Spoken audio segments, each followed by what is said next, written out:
But let's first set you up to make sure on words center works. Yeah. Those waters are for you. Okay. Thank you. I was just I can thinking, take one away though if you'll put your cup there. Yes, please. No worries. I was just thinking how great it is because I was running out of time to get water. I'm like, Oh, we always water. supply it, I yeah. know, yeah. That's And really Pam's nice. going to take over from here. Hi, how you doing? It's so nice. I always love it. Good one. It's fine. Yes. Now we remove one. Your stands have coffee. I have a couple of yours. Are you gonna wear your jacket? I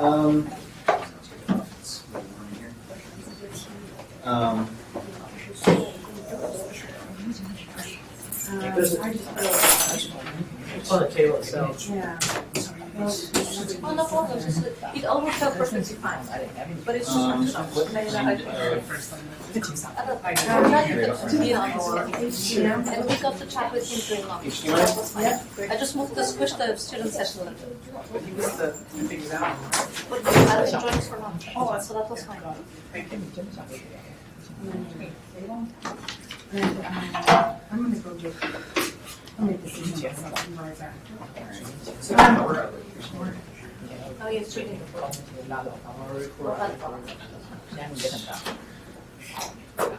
What's up?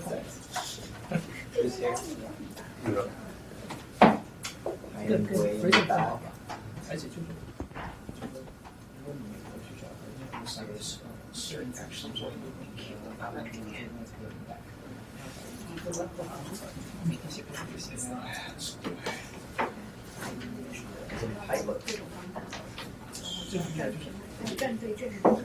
That's like code bar versus probably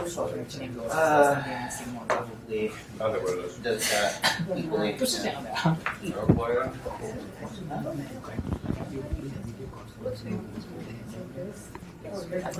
Oh, should I not? How do you find it? Because some people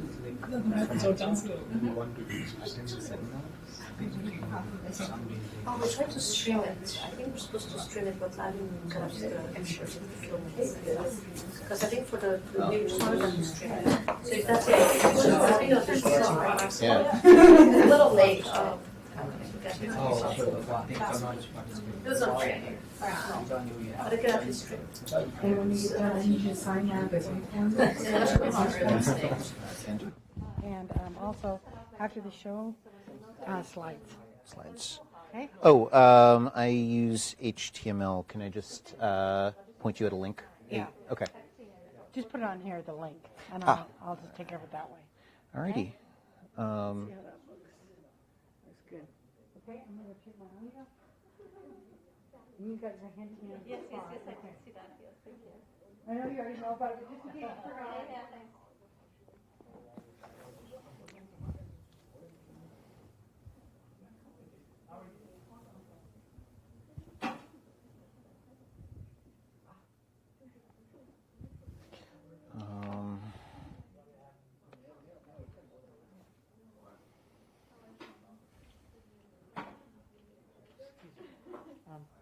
She's doing an audio test on your mic to see how it's working. Hello?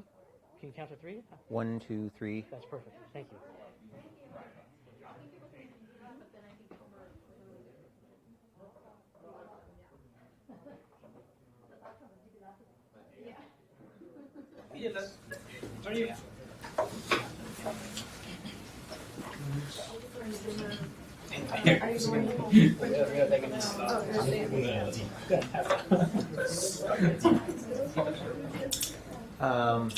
Of what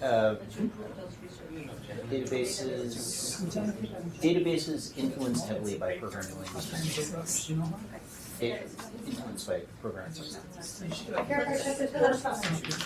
yeah, we're still missing a few people. We're still missing it down. Just so I think it's really good.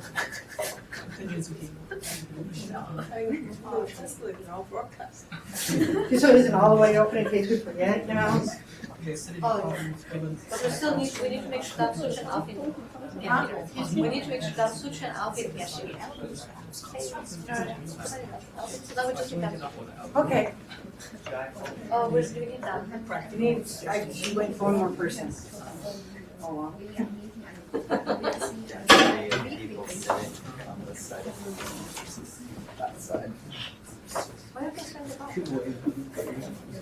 No? Okay. Typical. I was going to say typical student. You're not right. Ed faculty. What's her name? What? What's her name? I'm new. Second year's all Microsoft Standard Time. Okay. Turn off the lights. Just decided it wasn't. Yeah, so sorry, I was trying to I'm so sorry, it's my first Already have it. Could you run the wonderful we thing? just dropped into the station. Just I see. Yeah, no I'm so problem. sorry. I was looking for you. I thought you were in office. That was us, right? No, break out here. Break up in the second, third floor. Gotta catch up with you. Okay, I guess. You're happy. This now or? Oh, just leave it up there. I'll do it. All right. Thank you. Ready? Okay, just give me 1 second, okay?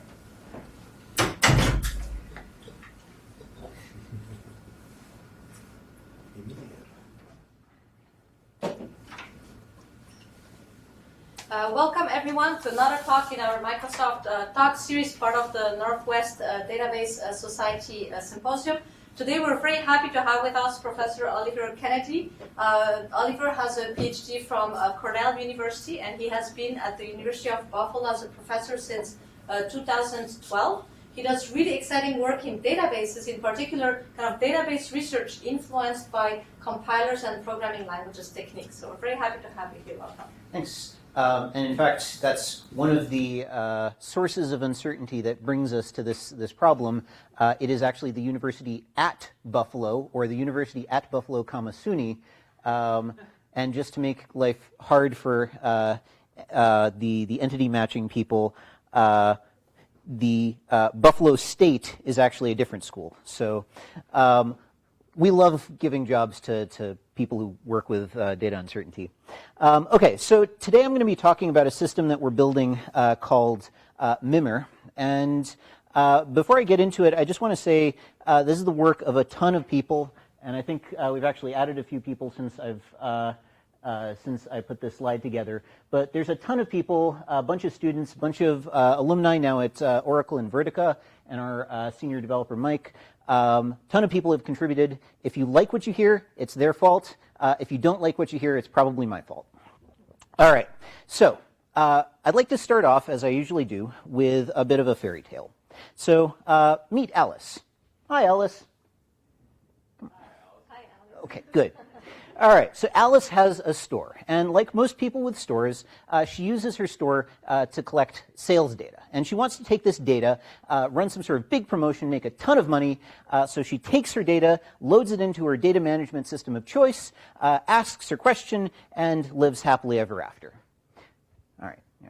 Great story. Okay, thank you. Okay, this is a fairy tale. Why is it a fairy tale? Exactly. Why doesn't the real world work this way? You can give me a ton of different reasons. The one I want to focus on today is that it's never just a matter of taking the data and putting it into your data management system of choice. If you're dealing with CSV data, well, good luck. You don't have type information. You may not have column headers. There may be missing rows. There may be comments in there. CSV is already kind of messy, but you know. God help you if you try and merge two different data sets together, especially if those data sets involve anything like GIS or currency, or if they have repetition across them. And basically, there's a ton of different data management problems that you might face. And kind of the underlying problem is that it's not just a matter of taking your data and magically putting it into your data management system of choice. You actually have to sit there, think about how to do that, and there's a process I generally refer to as curation.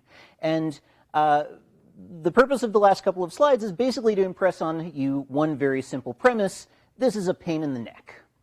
So really what happens is that Alice is going to sit there for a couple of days, maybe a week, maybe a month, trying to make sure that her data is sane before she can actually even ask her first question. And this is something that, I mean, I'm a database person, as Magda said, but this is a place where I feel like relational databases have actually made the problem even worse. Because before you can ask questions in a database, you need a schema, you need all of your data to satisfy all of your constraints, and all of this has to happen before you can even ask your first question. So as a result, relational databases end up being very difficult to deploy into any sort of exploration pipeline. Basically, in the very first couple of stages of trying to ask and understand the data, relational databases are useless. And the reason for this, and this is my opinion, I suspect there's probably going to be some dissension here in the audience, but I feel like this can trace back to one of the very early precepts of databases, what you might call the first commandment of databases. Never give the user a wrong answer. Now, that said, there might be a ton of different techniques that you can use to make some guesses about how to interpret the data.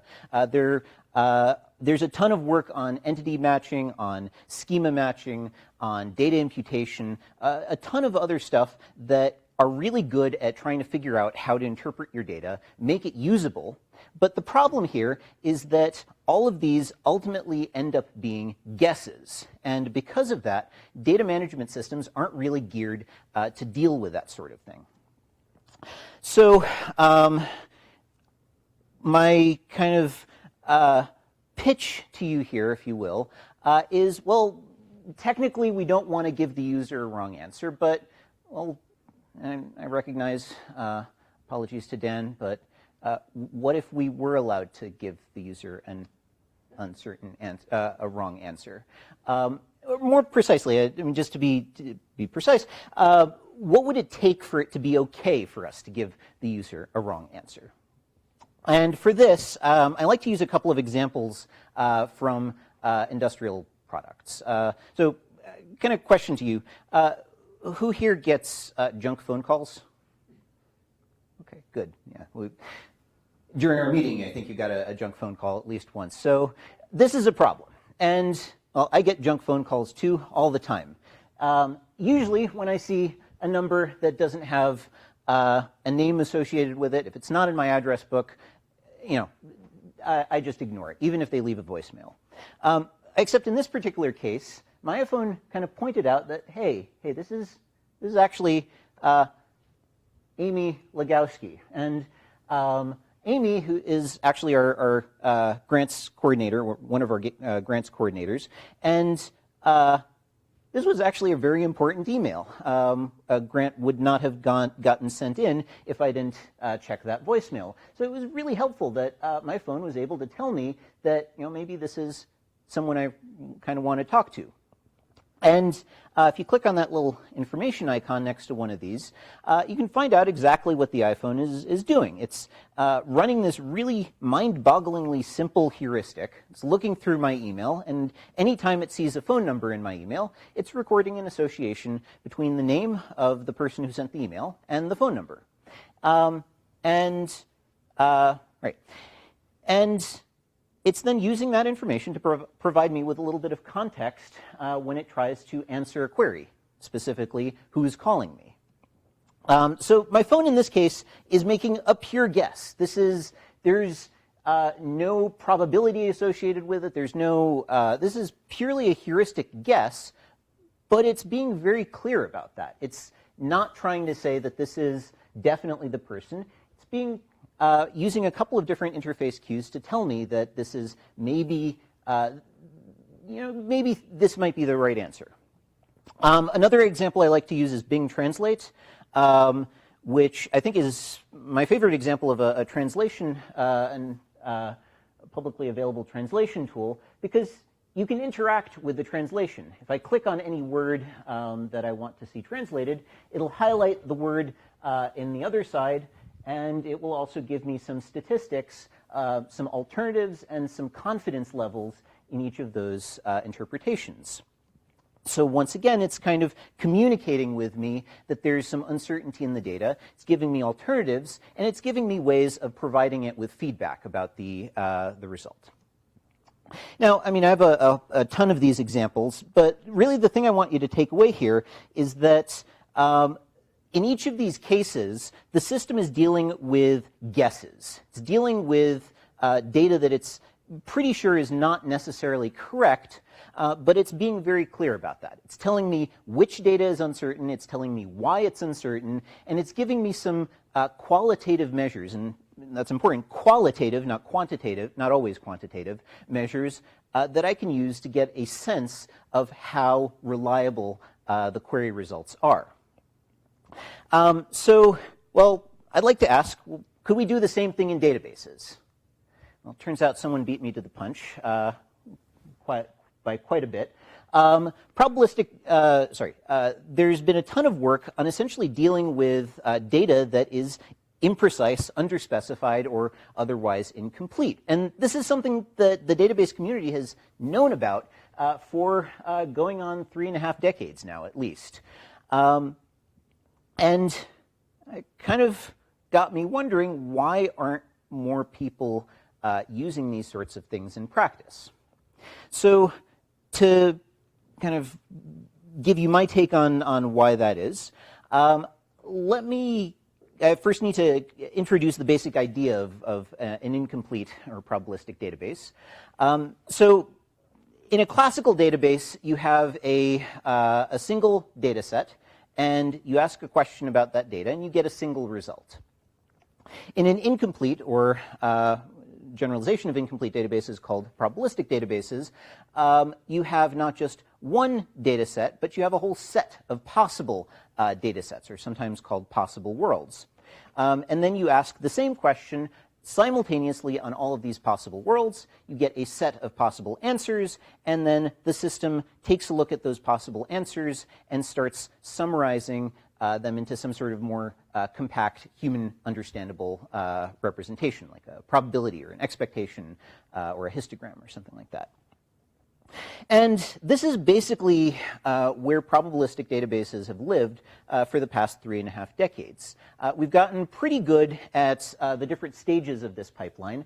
We've gotten good at coming up with representations for the different possible worlds that allow us to efficiently evaluate queries over them and compactly summarize the results of those queries. And we've gotten very good at, or relatively good at computing the various types of statistical metrics that we want to compute about those results. But invariably, when I bring probabilistic databases up to people, and particularly people outside of the database community, they always ask me, well, where do the probabilities come from? How do I get the probabilities? Where do I get these possible worlds?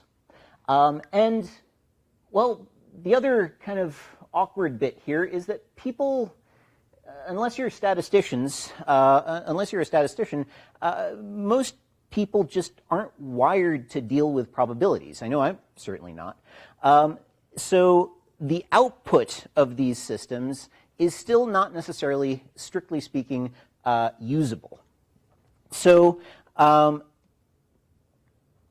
while we do have these tools and techniques that allow us to reason about uncertainty in data, we don't have these tools and techniques don't really give us a clear picture, a clear understanding of how to generate or how to create the inputs that these tools can use.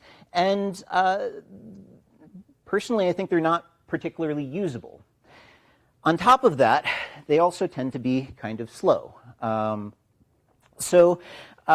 I want to get across to you today, my goal, is to talk about a slight shift in how we think about uncertainty in data management that, at least in our case, is able to address all of these 3 points. And that slight shift is that it's not generally the data that is uncertain, it's how we interpret the data that introduces the uncertainty. So that's a little abstract, so let me make it a little more concrete. Let's say I have a data set of temperature readings coming in from some sensor. Now, my point here is that this information comes in across the wire in a CSV file or in a relational database, or however it comes in. This is the data that I have. The system is telling me that at time 1, I had a temperature of 31.6 degrees, or the temperature read a temperature of 31.6 degrees. At time 2, the temperature read a temperature of negative 999 degrees. This is what the system told me. But what I care about is not the specific numbers that the sensor gave me. What I care about is the temperature around the sensor, which means I need to provide some additional context. I need to tell the system certain assumptions about what the sensor is telling me. Like, for example, negative 999 is not a legitimate temperature.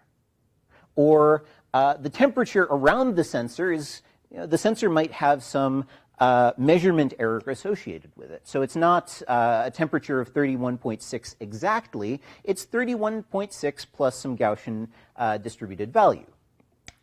And the problem with classical databases is that there's kind of a separation of concerns that isn't there. This is the model that classical databases provide us with, where all of the information is exact, when really what it should, what a database should be providing us with is kind of this way of reasoning about kind of the context of the data. So the approach that we take in Mimir is that we start off with data being 100% deterministic. And instead, in order to get different possible interpretations of the data, we instead allow the query to provide us with some sort of branching logic. So rather than having multiple different data sets to begin with, we essentially allow we allow the system to recognize a set of different possible queries, each of which acts as one interpretation of the data. For example, we might know that we have a table ratings 1, which has a column called rating, and we want to merge data from a table called ratings 2 into that original data set. But ratings 2 might not have a rating column. It might have a num ratings and an evaluation column. And we need to figure out which of these two should be merged in. So the way that this can be represented is essentially two queries, each stating one possible interpretation of the task that we're trying to perform here. In one case, we map num ratings to rating, and in the other case, we map evaluation to rating. If we want to repair missing values in this table, we could use one of several different imputation schemes, interpolation, classifier, what have you. And the choice, the query that we write essentially depends on which imputation scheme we want to use. So, why do we do this, or why does this shift help us? Well, first off, it makes it a lot clearer where the uncertainty comes from. Now we have a query that's transforming the data in some sort of specific way, and the uncertainty comes from one of several different equivalent interpretations of the data. The second and somewhat more powerful thing that we can do, any results or any analysis of the uncertainty that we want to do after the fact can be communicated through provenance queries and kind of trace back to the specific operations that where the uncertainty was introduced. And then the final thing is that now we've because the underlying data is entirely deterministic, the query evaluation process isn't tied to a specific representation of uncertainty, which in turn gives us a great deal of flexibility in terms of how we evaluate queries. So I'm going to address each of these points in turn, but first I want to kind of introduce what I mean by a non-deterministic query. So, again, we start off with a single data set, and in a classical setting, we'd have one query that produces one result. In our case, what we're going to do is parameterize that query. We're going to allow that query to read from what we call a configuration, essentially some set of values that tell us how to interpret the data. Now, essentially, when we want to change the way that we interpret the data, we change the configuration, plug the new configuration into the query, and then that basically gives us a new result, a new possible world. So we have these, the kind of way that we introduce parameters is through these kind of specially designated user-defined functions that we call VG terms, or variable generating terms. And these essentially act as pointers to parameters that might appear in the configuration. So we can have VG terms that reference just global variables, single instance variables, or we can subscript these variables.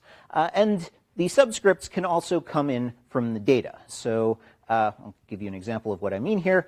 You can use these VG terms as normal expressions in our extension of SQL. And if you run this query up here where I select out the A column and then use VG term to give me a value for the B column, then essentially I'm going to reference two different variables in my configuration, x sub 2, where B is 2, and x sub 4, wherever B is 4. And the resulting table that I have is going to be whatever I get by plugging the configuration values into this relation. Yes? For kind of means that there is a function that takes 4 and output value. So how should I understand that? Yeah, there's a function named x that takes 4 as an argument. Is it the same x for 2? So it's the same function with a different parameter. You can think of this as essentially a lazy expression. It's just a table with a future promise. It's a table with some values that haven't been plugged in yet. Yeah. Each query gives you a different interpretation of the word, right? Correct. So do you assume they're equiprobable, or do you consider any probability? No, and I'll get to that in a moment. Right, so the variables have what we call, the first parameter is a family name, and then there's an optional index. So you could think of this as x, the function x called on B. I'll make that a little more precise in just a moment. So you can use this for a variety of different purposes.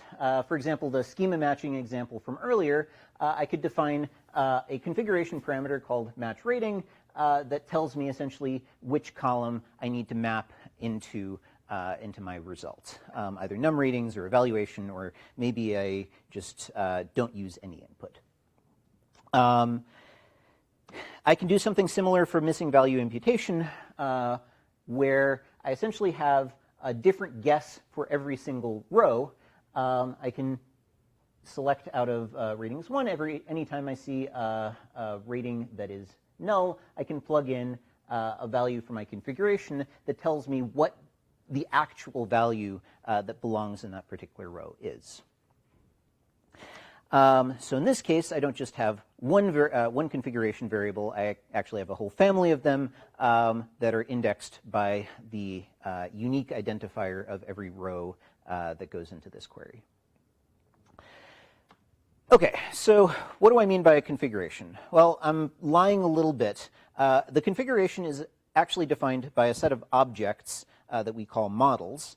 The intent is to evoke graphical models or machine learning models, but this could be as simple as a simple heuristic like edit distance. But essentially, these model objects are responsible for doing three things. They're responsible for telling me for one particular family of variables, they are responsible for telling me what the assignment is. If you want to think of it, this is essentially, if you think of the variable family as a function, then this is basically an implementation of that function. It is responsible for giving me a description in English, or we're working in English, but other languages are equally usable. But basically, it's some sort of human-readable description of what that choice represents. And I'll get to how that gets used in a moment. And it's not just responsible for giving me one version of the function. It's responsible for giving me all possible versions of the function, one of which is designated the best one. So we're, in principle, able to work with, we can do some more clever things if these actually give us a probability distribution over the possible instances of the function. But the underlying goal is just give us the best, the most likely interpretation of the data, and then give us all the other possible interpretations of the data. Does that answer your question? Okay. So, for example, these models could be used to implement some sort of a variety of different imputation schemes. They could be used to implement schema matching. We can do repair key, basically a couple of different things that you'd want to do to transform your data. And we wrap these models up in a more convenient kind of encapsulation that we call a lens. And the lens is essentially a combination of a view and kind of the training of a model. So a lens essentially performs some sort of specific data cleaning transformation, like plug in, do missing value imputation on this table. I don't care how, just make sure that I don't have null values in the output. Or schema matching or key repair. Or possibly header detection, which is a little bit weirder. I'll be happy to talk about that offline. Questions so far? One use of this is, right, if you have the CSV file, I'm going to write this configuration file so that I can see, for example, if in my CSV file there are missing values, so I have like two commas, one after the other, I'm going to write in the configuration file that I would like these missing values to be replaced by maybe like a null value or something. Right? Exactly. So the models are essentially responsible for coming up with default configurations, if you want to look at it that way.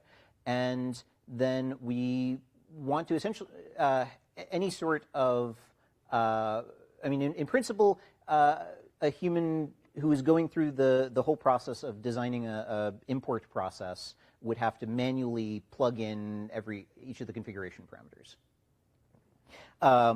And in fact, that's what we're trying to do. We're essentially trying to streamline the process of creating a data loading pipeline. And if you want to think of it this way, there's a couple of caveats that I'm glossing over, like indexing and so forth, but an ETL pipeline you can think of as basically one really big query that gets you to a data set that you can start asking questions about. But designing these pipelines can be really, really difficult. So essentially what we're going to do is start off with some sort of sensible defaults for how you import your data. And then as users explore the data, try and understand what as they find potential errors in their data, we're going to help them validate these guesses, these default configurations, and then refine them as necessary. And kind of the underlying process for doing this is that Mimir is basically a big provenance management system. And this is not provenance in the classical sense of tracing query results to data. This is provenance in the sense of tracing query results to configuration parameters. So interesting questions that we might want to ask are, how much of my query result is affected by one of these configuration parameters? Or how does a configuration parameter, what kind of an impact could a particular configuration parameter have on my query result? Or even which query parameters are influential on my query result? So under the hood, Mimir is basically a really big provenance management system that allows us to answer questions of this sort. So let's start off with one kind of simple question. The system just gave me a query result. Can the system now tell me which of those results depend on some sort of configuration parameter, and in particular, some sort of configuration parameter that I haven't signed off on? So the idea, basically, our approach here is to simply mark query results that the system had to make a guess to produce. So in our case, we did a little bit of a user study, found that red text was particularly good at getting people to ignore query results. So we can basically show you a query result marking off any values that we're not entirely sure about. So I loaded this data set in, and immediately it started telling me, oh, by the way, these values don't necessarily trust them because well, in each of these cases, this is the first couple of records, and these particular sensors weren't active until these respective points. So I can still ask questions about the data. The system is kind of extrapolating what values should be there, but in pretty much each case, I can avoid making any sort of rash decisions based on the fact that those values are potentially uncertain. I can also incorporate these error markers in other types of visualizations. So for example, in this graph here, this is visualizing 2 of the sensor readings that I had up earlier. If I'm looking at this particular point, maybe there's some sort of if I was looking at this data without the error markers, I might be kind of weirded out by the fact that the temperature spiked by about 1 degree at this particular point. But since there's an error marker there, I can direct my attention elsewhere or try and better understand why that value is higher. Yeah. Where are these error markers coming from? Maybe I missed this point. Who defines them? Here? Yep. Great question. That leads me to, well, where do the error markers come from? Well, what we do is essentially rewrite queries with a form of taint tracking. So essentially, we're going to, anytime we see one of these VG terms, a reference to a configuration parameter, we are going to essentially taint that value, and we're going to rewrite the queries to basically propagate these taint markers to make sure that essentially this is going to add a couple of extra columns to my query result that tell me should I color that particular row or cell red. Now, to be precise, we're going to taint a row. If that row depends, if that row's presence in the results set depends on one of the configuration parameters. Essentially, if there's a selection predicate that reads a value in that ultimately depends on the configuration. And we're going to do the same thing for cells. We're going to mark a cell as tainted if its value in any way, shape, or form is dependent on the configuration. We can do this on expressions. So, for example, if you have a case statement, the VG term may only influence the output of the query conditionally, in which case we basically figure out what the condition is, and we only propagate the taint if that condition holds. And we can also do this for aggregates. This is actually wrong. Bonus points if you can spot the error in the next 30 seconds. But if we have an aggregate query, we can also figure out whether the result is tainted based on essentially by propagating. There's essentially a expression that gives us we can compute the taint on the result of an aggregate. Now, this is nice for really one thing sells this completely for me, and that's the fact that this is way faster than anything that probabilistic databases can do presently. Just annotating everything with a taint marker gives you maybe 10% overhead. I can share the graphs with you offline, but it gives you maybe a 10% overhead compared to a classical deterministic version of the query. On the other hand, doing for most of our test cases, systems like MayBMS were up to 2 orders of magnitude slower than just doing taint tracking. But the crazy thing is that this isn't just faster, it's actually useful. It gives you an at-a-glance understanding of how reliable your data is. And at the same time, if you actually do care that something is uncertain, well, wait for about 2 slides, we can basically tell you why it's uncertain as well. And kind of the idea here is that this is just the first step. We generate a initial summary of the representation. We can do that really, really fast. And if you're interested in digging deeper, we can also do that. But now we can do it focused on specific results that you might be interested in. Okay, so yeah.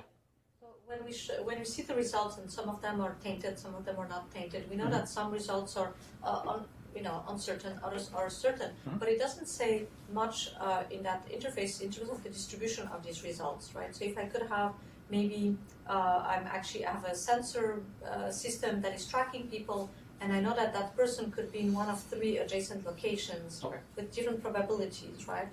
So how would I represent that?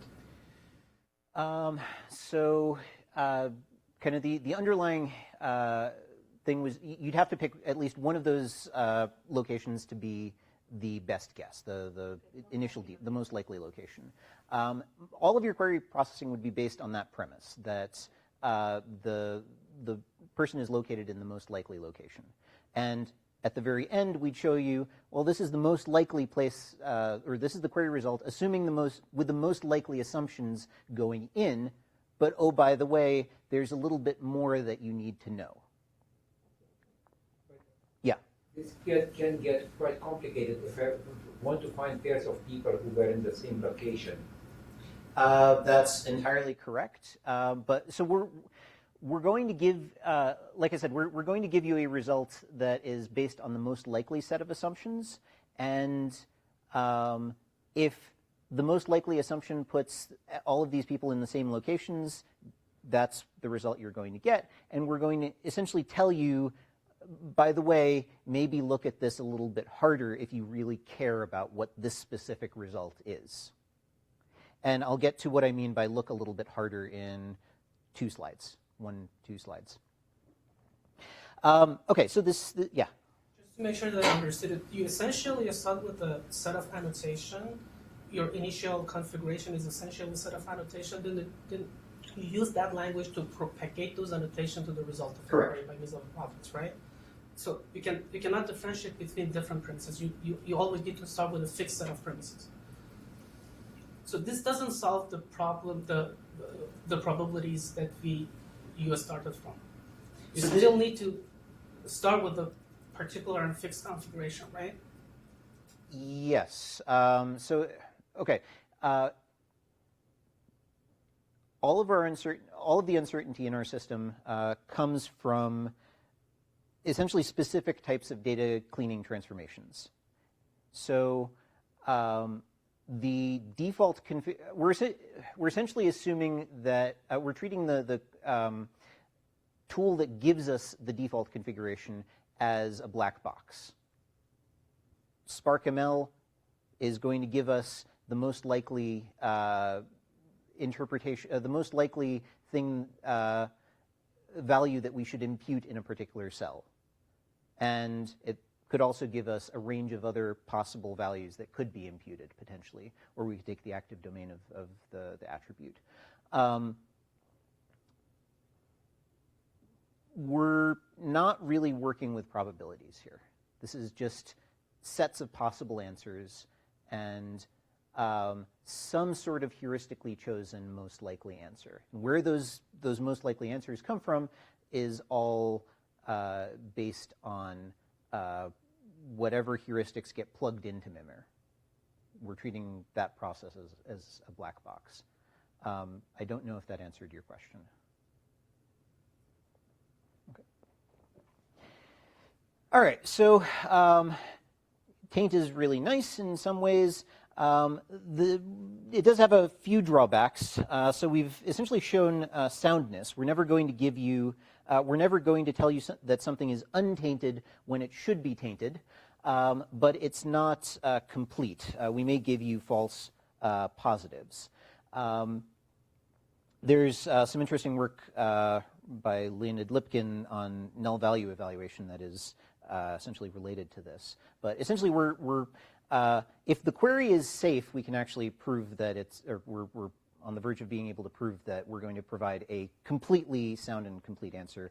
But anyway, we could give you false positives. There's some weird corner cases where we might give you false positives in the interest of computing things faster. There's also some weirdness that comes up with group by aggregates. In particular, if you have a group by aggregate, it's sometimes a little unclear whether you should be tainting the group names or whether you should be tainting the rows for the groups. There's a little bit of a user interface challenge. We're punting on that. And if you have set difference, well, basically everything ends up getting tainted, so this isn't great. But like I said, we're basically C-complete for any safe probabilistic query.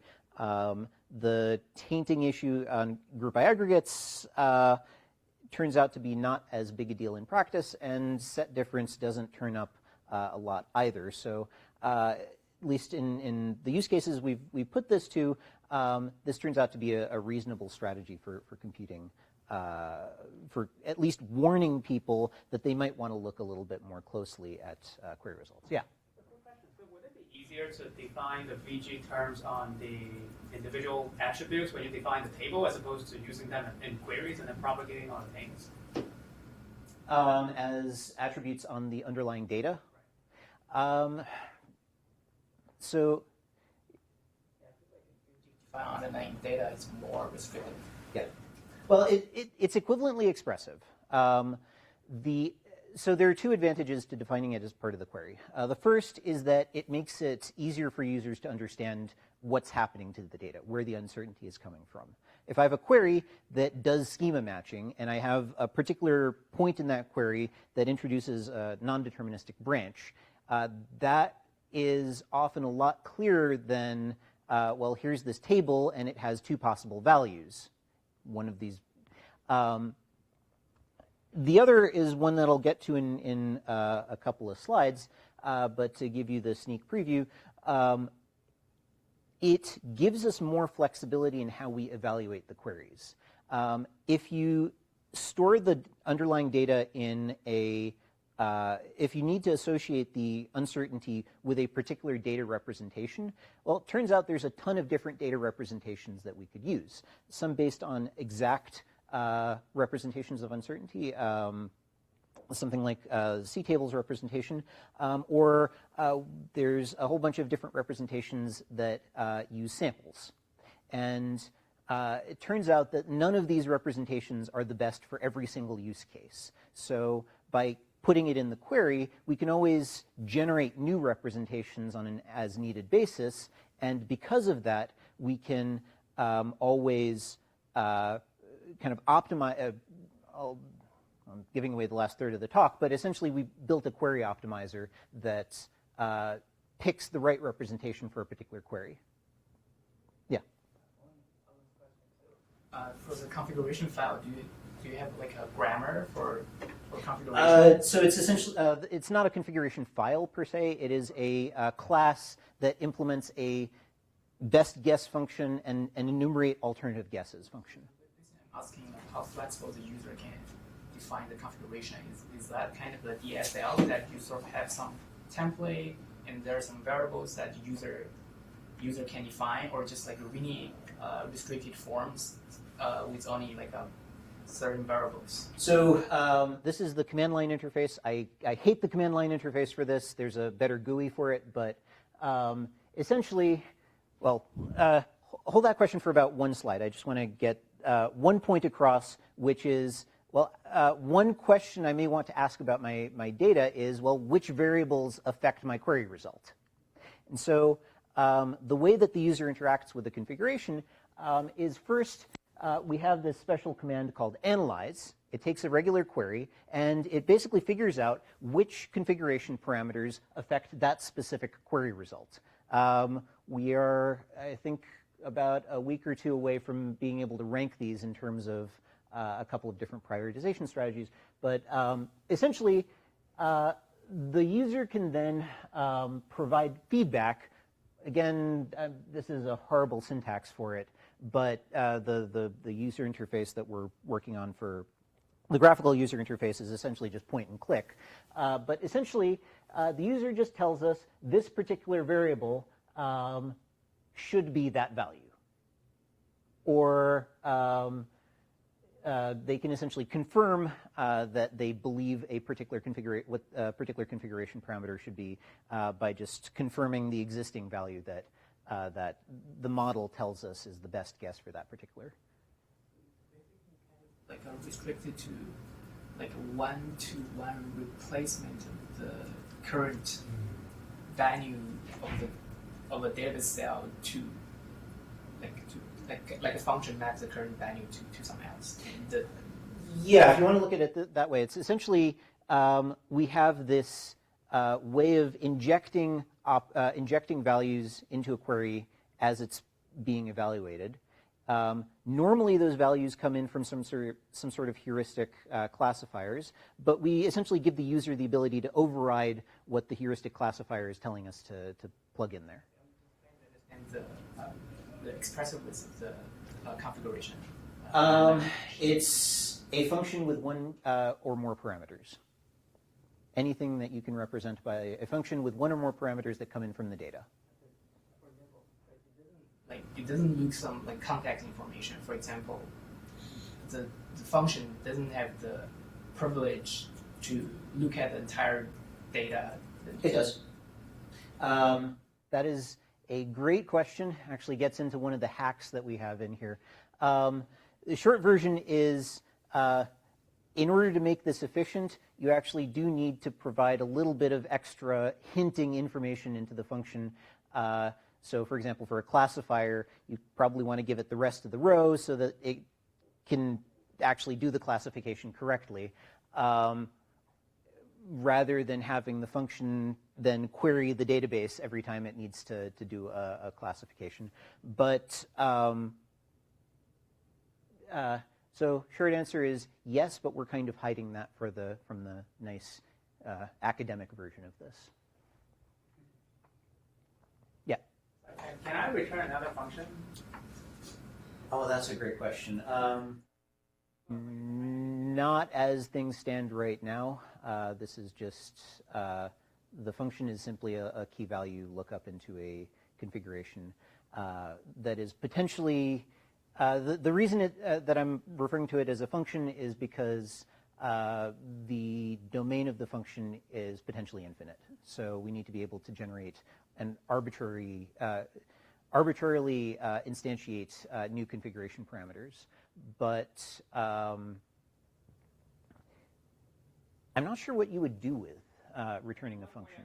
That is useful would be like in a subquery situation where like I evaluate to the extent that I know. Oh, I see. And then it's like, well, I don't know what going back to the context. Right? At some point, here's a set of different configuration parameters. Yeah, so we're definitely looking at interfaces, better interfaces for this. Okay, so I'm running a little bit out of time. Let me just very quickly get into one final observation. So we can do another type of question we might want to answer is, well, for all of those configuration parameters that affect our result, well, what other alternatives do we have, or what other possible values could come out? And if we do have probability distributions on those models, if the models can actually give us some sort of statistically significant, some sort of statistically valid sampling process from their domains, then we can do things like estimating errors and expectations and other things. Problem is that sampling is really, really slow. I mean, naively, you could just take the query, evaluate it n times on n different configurations, but really what you want to do is merge these evaluations to avoid redundancy in them. So we have a couple of different strategies for doing this. We looked at two in particular. One where we have this kind of sparse encoding. We have two different sampled relations. So this is the relation under the first configuration. This is the relation under the second configuration. We're just going to merge the two tables and put in an extra attribute to distinguish the two. Then there's this system called MCDB, which uses a technique called tuple bundles. It's going to take the two and essentially merge attributes as well. So it can recognize that this first row appears in both relations. So it's going to keep only one copy of A, but now it's going to have kind of a vector of values, one from each sample. We're also now going to have to annotate every row with a vector telling us which samples the row participates in. So in this case, row 3, 4 only participates in the first sample. So we tried this out on a couple of different queries. Yeah? The bundle orders the attributes, right? What do you mean by orders the attributes? There's an order A, then B, then B. Oh, no. Well, the way that tuple bundles get created is pretty, they don't actually describe it in their paper. In our case, anytime there's a VG term, the VG term returns a vector of samples where, sorry, are you asking about how the tuples get grouped together? I mean, there may be different ways of grouping them. Yes. You might have like the tuple 3, 5. Or 3, 4, sure. So you could have 3, 4 grouped with 1, 5. In their paper, they have some sort. You could group by B or group by A. Group by B or group by A. Or you could group by neither. There's nothing to stop you from having a vector 3, 1, 2, 5, or sorry, 4, 5.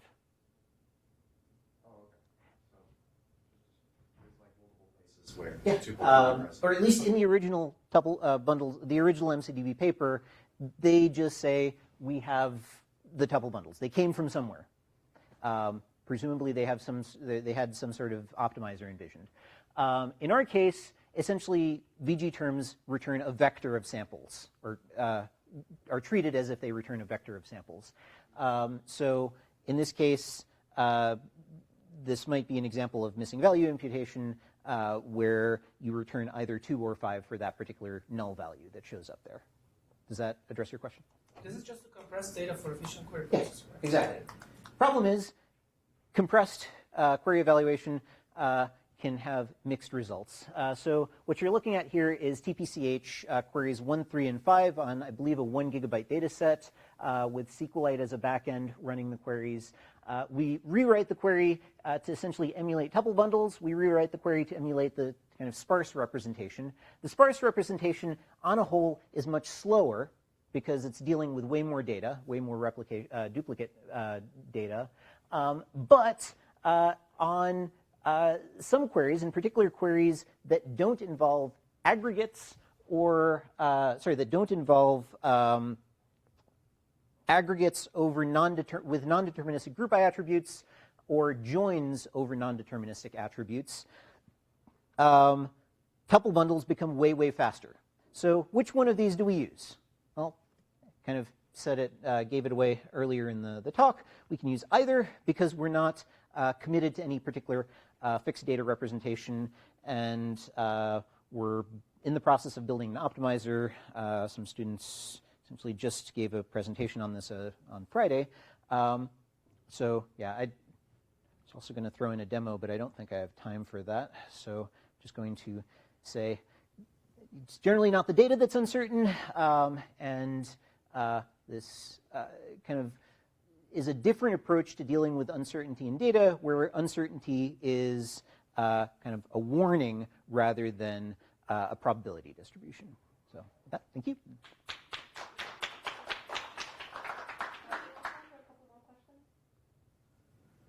I actually had one. So what happens here is that if I write one of those configurations, right, it's possible that I'm going to have for each uncertain value or each kind of potential cleaning problem, one, like the most likely solution. And then I would basically just give query results based on that most likely solution. Exactly. But if I create many configurations files that say, well, you can either interpret the data in this way or in that way, or then I have to get to the sampling problem where I actually have many options. Exactly. So, I mean, okay, what we're trying to do is essentially replace existing ETL pipelines. And in an existing ETL setting, they pick a best result. And that's what they work with throughout. All we're trying to do is kind of warn people that, you know, this particular query result, maybe you should pay a little more attention to it. And at that's basically the point at which you start doing sampling. But where do I sample from? I have to know what are the possible values. Oh, because one... So I oversimplified a little. We're not using configuration files per se. The configurations are defined by objects. Essentially, anytime I do I want to implement imputation on a missing value imputation on a particular column, I'm going to define a view, and that view is going to, or a special view that we call a lens, that's going to train a machine learning model to do the imputation. It's going to select between a couple of different machine learning techniques to do the imputation, and that machine learning model is the configuration itself.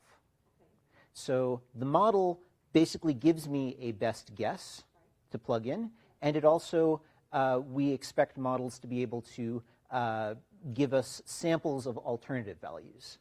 Ideally drawn from a probability distribution, but we don't require that.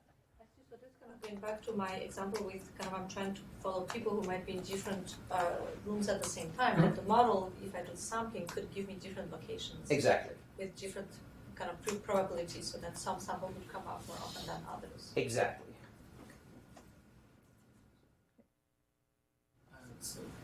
In terms of your entire system seems like you actually put human in the loop, in the sense that people can actually like get some initial results. They are like verified. So what is the interface for the end user? Like how do they interact with the result? So the first interface was just regular command line SQL, like you just saw. Another interface, well, I don't know if I can. Okay, so let's see.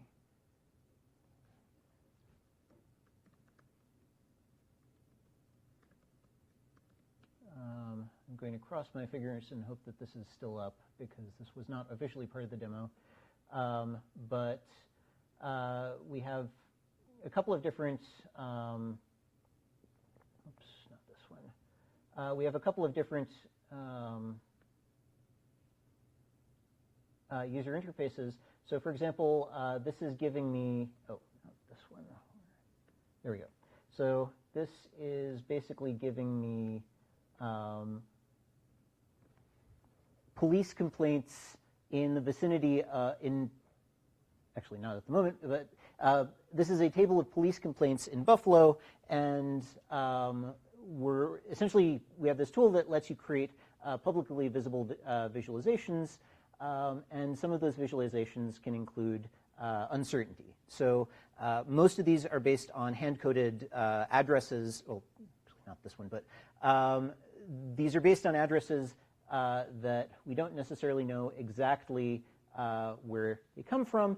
The city of Buffalo might give us one geocoding location. Google might give us another geocoding location for that complaint, and we can essentially figure out, or the user can kind of help us figure out which of these it should be. And this is more kind of focused on communicating uncertainty to users after the fact. We have another interface that I don't have access to at the moment, but that essentially looks kind of like a spreadsheet, somewhere between a spreadsheet and a notebook. So the interface here is basically analogous to Wrangler, if you're familiar with that. where you kind of edit data as if it were a spreadsheet, but we kind of keep track of uncertainty, and then you can kind of apply filters to the data set as a whole as well to do things like missing value imputation or data merges. Is that a question? Yeah, mine was on a similar theme. I was curious how you entered into this design. So there's many ways to do query cleaning, or sorry, data cleaning. They are very dependent on the user and what the goals are, and being able to iterate with actual companies and scientists and people is really important, because solving it in general, well, it's impossible, right? Sure. So I was curious how your team at Buffalo had came to the presentation of here's an uncertain value, we'll mark it red, and then you can go from there. So this is kind of step one in the grand scheme of things. And step one basically started when I was talking to some folks at Oracle about the wonderful things that you could do with probabilistic databases. And they were on board, but then we took it to a product guy, and he basically said, I don't want to see probability distributions, just give me an asterisk on the data I need to be worried about. And I mean, then it clicked. It's all of the work that has gone into probabilistic databases is extremely powerful, but if you can't communicate it to the user, it becomes less useful. And we're not throwing the probabilities away, and that's kind of the cool thing. We're using a more gradiated approach to a more gradual approach to communicating uncertainty. Here's an asterisk on the data. If you're interested, we can give you probability bound, or we can give you confidence bounds, assuming that our models are actually defined by actual probability distributions. Now, the longer-term view here is that we don't just track heuristic cleaning approaches, but we actually track pretty much the entire lifetime of the system. So we have some NSF funding to build this system that is going to track basically everything. And an example I mentioned to Bill earlier was, so Airbus has this, we were talking to Airbus, they have this one kind of department that's responsible for keeping track of did we buy all of the parts that we need for a particular plane? Simple question. And they also want to be able to reuse the data set because curating all of the billing information that comes in to produce that data requires a ton of effort. But they want to be able to reuse that data for other explorations. Purely hypothetical example that we used in the discussion was, let's say that seats are jiggling on some set of the airplanes, but they're not jiggling on others. What makes these airplanes so special? So one thing you may want to do is look at all of the parts that went into the airplane. And you have this big data set that's already been hand-curated, until you realize that for this department's purpose, they don't care about the distinction between an aluminum seat railing and a titanium seat railing, which might be a particularly important thing if you're looking for jiggling seats. So the curation process, essentially 90% of the work that they put in helps you, and then 10% essentially makes the data set useless. So one thing we'd like to be able to do is not just trace back to sources of uncertainty that come from the heuristic cleaning process, but actually sources of uncertainty introduced by people applying particular transformations that are task-specific. And if we keep track of everything and use the same basic techniques, essentially, what would I, and there's this whole field of what-if queries or how-to queries that Alexandra's work, essentially what we can do is kind of trace back to different steps in the process. We can essentially treat each step as a different, include this step, don't include this step. And now we can essentially start asking questions like, well, is there any way that this result would be different if I used a different configuration, if I used a different set of cleaning steps, or if I used a different heuristic? So heuristic cleaning is kind of our first aim, but it's not, we're not stopping here.